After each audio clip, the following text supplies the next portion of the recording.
दोपहर 2 बजे शुभम पांडे ने विजय विक्रम सिंह का इंटरव्यू किया। इसी को लेकर किसी ने कहा भी था कि टाइम बता के आपका टाइम बदल गया है। दोपहर 1 बजे परवीन शाकिर का एक शेर है जो ये कि मलाल है मगर इतना मलाल थोड़ी, ये आंखें रोने की शिद्दत से लाल थोड़ी, मजा तो तब है कि हम हार के भी हंसते रहें, हमेशा जीत जाना ही कमाल थोड़ी। बिग बॉस में दूसरी आवाज आप सुनते हैं, पिछले 14 साल से वो मेरी आवाज है। डांस इंडिया डांस का पहला सीजन मेरा पहला शो था एज वॉइस आर्टिस्ट। आप कितने शो में काम कर चुके हैं? रियलिटी शो हिंदुस्तान में कोई भी ऐसा नहीं जिसमें मैंने आवाज न दी हो। सिर्फ शार्क टैंक एक ऐसा शो है जिसमें मेरी आवाज। स्वागत है हमारे YouTube चैनल पे सोशल इंडिया। हमारे साथ आज जो हैं उनको टाइम की वजह से, टाइम बताने की वजह से बहुत पॉपुलर हैं। स्वागत है हमारे सर विजय विक्रम सिंह। बताइए सर। Thank you Shubham. समय जो है वो है बड़ा अच्छा समय चल रहा है। दोपहर 1 बजे तो ये जो वो अंदाज है जो लोगों को बड़ा पसंद आता है, और इसी को लेकर किसी ने कहा भी था कि टाइम बता के आपका टाइम बदल गया है। और मैं पेशे से एक वॉइस आर्टिस्ट हूँ। बिग बॉस में दूसरी आवाज आप सुनते हैं, पिछले 14 साल से वो मेरी आवाज है। और अब अभिनय भी करने लगा हूँ, वर्कशॉप्स भी करता हूँ, ट्रेनिंग्स भी कराता हूँ और मोटिवेशनल स्पीचेस भी देता हूँ। आपकी जर्नी कब से स्टार्ट हुई? जैसे कि 12th या कॉलेज के कुछ लाइफ के बारे में बता सकते हैं तो वो जर्नी इस फील्ड में नहीं, शूटिंग से पहले या जो आप पॉपुलर होने से पहले क्या थे और क्या करते थे? मैं कानपुर में पला बड़ा हूँ। 12th किया मैंने बायोलॉजी पढ़ के, फिर बीकॉम किया और फिर बीच में एक थोड़ा सा फेज आया जहाँ पर मैं थोड़ा सा भटक गया।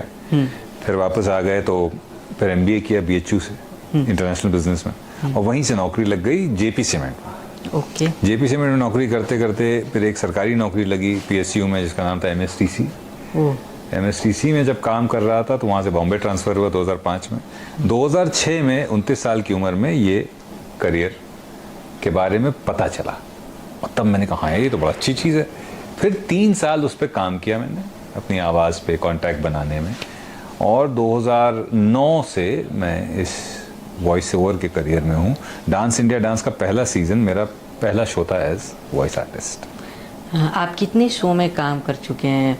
थोड़ा बहुत उसके बारे में बता सकते हैं तो कितने सेट पे काम कर चुके हैं? क्या आपको देखो वॉइस का जो जहाँ तक मामला है, का रियलिटी शो हिंदुस्तान में कोई भी ऐसा नहीं जिसमें मैंने आवाज न दी हो। सिर्फ शार्क टैंक एक ऐसा शो है जिसमें मेरी आवाज नहीं गई है। अच्छा। बाकी हिंदुस्तान में कोई भी रियलिटी शो मेन स्ट्रीम सब में आवाज दी। ओके। तो आपको बिग बॉस का ऑफर कब आया, कब बुलाया गया आपको बिग बॉस में? 2010 में ये हुआ था। उनकी तरफ से एक बहुत जनरल मेल सबको गया था, सारे आर्टिस्ट को। अच्छा। कि हम आवाज ढूंढ रहे हैं, आप अपनी CD भेजिए।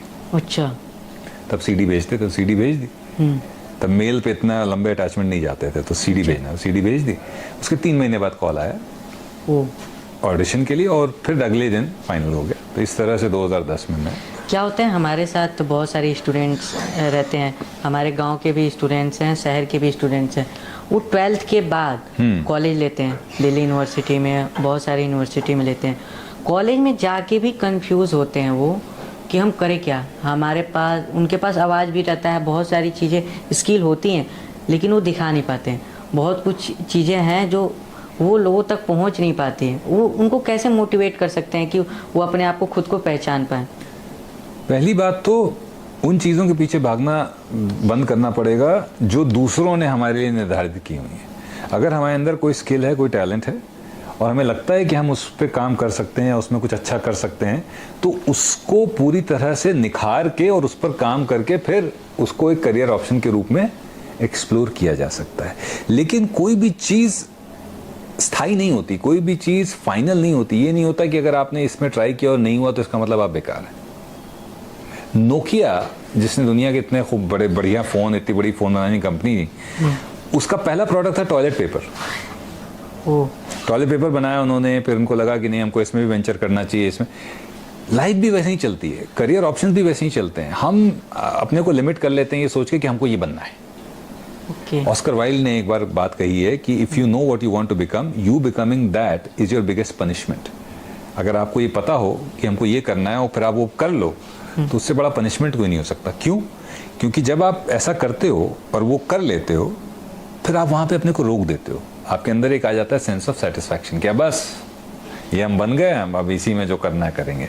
आप वो चीज़ छोड़ देते हो जो आपको आपकी प्रतिभा, आपकी क्षमताओं के करीब ला सकती है, विच इज़ कॉल्ड एक्सप्लोरेशन। तो एक्सप्लोर करते रहना बहुत ज़रूरी है, नई नई चीज़ों को, नए नए करियर्स को। आपको पता लग जाएगा आप क्या किस में अच्छा। लेकिन एक्सप्लोरेशन का मतलब ये नहीं है कि एक दिन किया फिर छोड़ दिया, एक दिन अच्छे से फिर उसमें ट्राई करिए। Right sir. आपका सबसे बड़ा फेलियर क्या रहा आपकी दिनों में? मेरा फेलियर ये था कि मैं फेलियर को एक्सेप्ट नहीं कर पाया। ये सबसे बड़ा फेलियर था। फेलियर तो बहुत छोटी सी चीज़ है ज़िंदगी में, और फेलियर गिरते रहना बहुत ज़रूरी है। तभी पता लगता है कि हमारे अंदर कितनी उठ के भागने की क्षमता है कि नहीं है। और जब आप गिरते हैं तब आपको अपनी कमियों का एहसास होता है और आप उन पर काम करते हैं। एक अंग्रेजी में कहावत है कि success builds ego, failure builds character. जो चरित्र का निर्माण होता है ना, वो असफलताओं का सामना करने के बाद ही होता है। और आप कोई भी हो जीवन में, असफलता आपके आएगी ही आएगी एकदम। तो उसका आत्मसात करना बहुत ज़रूरी है, जो कि मैं नहीं कर पाया, और उसकी वजह से मेरे 6 साल मैंने बहुत सफ़र किया, बहुत ख़राब किया, मरते मरते भी बचा। लेकिन ठीक है, अच्छी बात यह है कि जब जागो तब सवेरा। ईश्वर ने बहुत साथ दिया और उसकी वजह से मैं उस नरक से निकल पाया, और फिर जब सोच बदल गई तो। आपको ऐसा कब लगा कि आपका आवाज़ इतनी अच्छी होगी या मैं इतने अच्छे अच्छे जगह जा सकता हूँ? आवाज़ आपको कैसे पहचान में आया कि मेरा आवाज़, जैसे कि मैं तो मेरा जैसे आवाज़ है, मैं कैसे पता करूं कि मेरा आवाज़ इतना अच्छा है कि मैं शो में जा सकता हूं? तो आपको कब पता चला ये? मुझे नहीं पता चला, मुझे किसी ने बोला। अच्छा, किसी ने बोला तुम्हारी आवाज़ अच्छी है, और फिर वहाँ से एक सफ़र शुरू हुआ अपने को ट्रेन करने। वहाँ 29 साल की उम्र में पता चला कि आवाज़ से भी करियर बनता है, और 29 साल की उम्र में पता चला कि भाई मेरा भी इंटरेस्ट है उस तरफ। अच्छा, वो कैसे पता चला? एक्सप्लोर करने से, उस चीज़ को करने से। किया तो बड़ा मज़ा आया, तो करना बहुत ज़रूरी है, एक्सप्लोर करना बहुत ज़रूरी है। तो 29 साल की उम्र में मुझे पता चला था कि मैं वॉइस कर सकता हूँ। फिर और 2 साल लिए मैंने, 31-32 साल की उम्र में मैंने नौकरी छोड़ के वॉइसिंग करना शुरू। अभी मैं फ़िलहाल सोशल मीडिया पे मैं आपका देखा था, IIM इंदौर में कोई आप सेशन रखे थे। वो सेशन क्या था, कि किस टाइप का था? मतलब स्टूडेंट को आप बता सकते हैं तो बताइए थोड़ा। देखिए, हम करियर के लिए स्किल्स और सब की चीज़ें, इन सब पर काम करते हैं, पर एक चीज़ जो हम भूल जाते हैं, जिस पर काम नहीं करते हैं, वो है हमारी कम्युनिकेशन स्किल। कम्युनिकेशन स्किल सबसे इम्पॉर्टेंट स्किल है आपको जीवन में आगे बढ़ाने के लिए, और उस पर काम करना बहुत ज़रूरी है। कॉन्शियसली उस पर काम करना मतलब मेहनत करना। तो यही प्रोग्राम मैं अपने इस जो कम्युनिकेशन स्किल का प्रोग्राम है, वो मैं कॉर्पोरेट्स और स्टूडेंट्स के लिए कराता रहता हूँ, जहाँ मैं उनको बताता हूँ कि वो कैसे अच्छे स्पीकर बन सकते हैं, अच्छे वक्ता बन सकते हैं, कैसे वो अपनी बातों को और सुदृढ़ रूप से और प्रभावी रूप से दुनिया के सामने रख सकते हैं। तो इसी की ट्रेनिंग मैं कराता हूँ, और उसी ट्रेनिंग के चलते IIM ने मुझे इनवाइट किया था, तो मैं 4 दिन IIM में था। अच्छा। वहाँ के स्टूडेंट्स और फैकल्टी के लिए मैंने प्रोग्राम किया था, वर्कशॉप करी थी।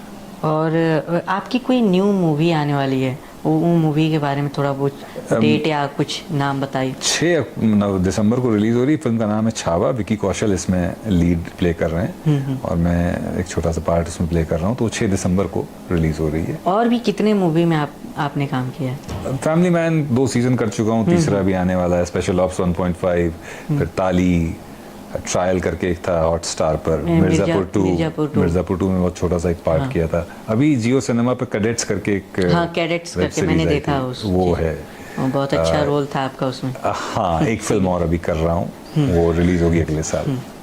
तो कुछ ऐसा चीज़ आप बता सकते हैं, कोई एक शायरी हो जाए, कुछ ऐसा? आप तो मैं बहुत देखता हूँ आपकी शायरी और स्टोरियाँ, तो आपकी बहुत अच्छे शायरी आप बोलते हैं, तो कुछ ऐसा 1-2 हो जाए कुछ। परवीन शाकिर का एक शेर है जो सबको याद रखना चाहिए कि मलाल है मगर इतना मलाल थोड़ी है, ये आंखें रोने की शिद्दत से लाल थोड़ी है, मज़ा तो तब है कि हम हार के भी हंसते रहें, हमेशा जीत जाना ही कमाल थोड़ी है। वाह, क्या बात। तो ये जो जीत का जुनून लोगों में होता है ना, वो थोड़ा सा कम होना बहुत ज़रूरी है। Follow the process basically. बहुत अच्छा सर। और कुछ हमें भी बताना चाहते हैं, या कुछ ऐसा चीज़ें हैं जो आपके लाइफ में हुई हैं, किसी को पता ना हो, हमारे चैनल पे बता सकते हैं सर? कुछ ऐसा घटना हुआ आपके साथ जो कई लोग नहीं जानते हो, या बचपन का या कुछ ऐसा कॉलेज लाइफ में, या आप प्यार किए हों तो उसका लिखिए। प्यार व्यार तो हमने बहुत किया, पर हमारा प्यार कभी मुकम्मल नहीं हुआ। ओके। हाँ, तो हमारे जीवन की पहली गर्लफ्रेंड जो थी वो हमारी बीवी ही थी। ओ, जी, जिनसे हमारी शादी हुई वही हमारी।